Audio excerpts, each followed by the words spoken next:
Erectile dysfunction, which is often actually still called impotence, is when a man struggles, finds it difficult to get an erection or indeed to keep an erection so that he can masturbate or have sex. Incredibly common problem. Affects around about 1 in 10 men on a frequent basis, on a long-term basis, but most men will suffer a degree of erectile dysfunction from time to time. And when it's infrequent like that, the result of too much alcohol, the fact that he's tired, maybe he just wasn't in the mood for sex, it's not a problem. But if it's happening on an ongoing basis, affecting his love life, affecting his emotional state of mind, worrying him, keeping him awake at night, making him feel depressed, then clearly it's a problem and it needs advice and help.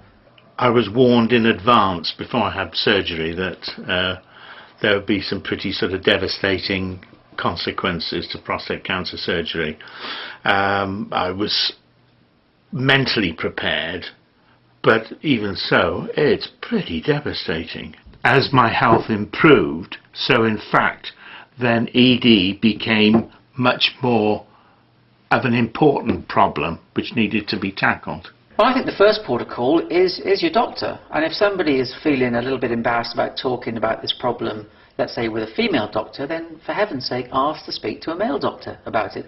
The doctor, male or female, isn't going to be embarrassed about it, so really there's no need for the individual guy to feel embarrassed either. And in fact, I would reassure men, that lots more men now are coming to see their doctor and saying, look, I'm having problems with erections, or I'm having problems in the bedroom department, doc, what can be done about it? However embarrassed you feel,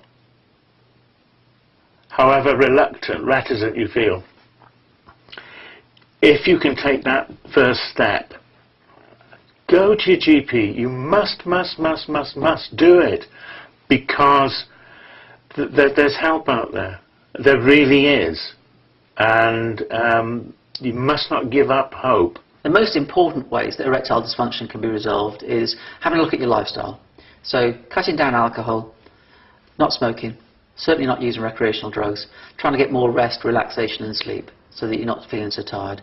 Talk to your partner about it, obviously, because some of the misunderstandings contribute to erectile dysfunction. Get those misunderstandings out of the way, erections come back.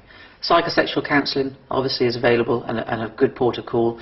And certainly nowadays we have effective tablet treatments that can help men overcome the problem of erectile dysfunction. Things will never be as they were, but they can be a hell of a lot better than they might have been if I hadn't sought any help. Whereas for some guys for whom ED is maybe a temporary thing, providing they stick their hand up and say, look, yeah, there is a problem, but I don't have to feel guilty about it, and I don't actually have to sort of get depressed about it, I will do something about it, then there's no reason why things can't not only be back to where they were, but better.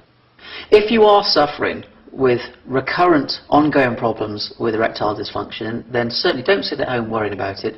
Seek advice from your GP, because nowadays, not only do we have very effective treatments to help men overcome the problem, whatever their age, but also erectile dysfunction may be a symptom of an underlying problem like high blood pressure or diabetes. And of course, everybody knows how important it is to treat those conditions.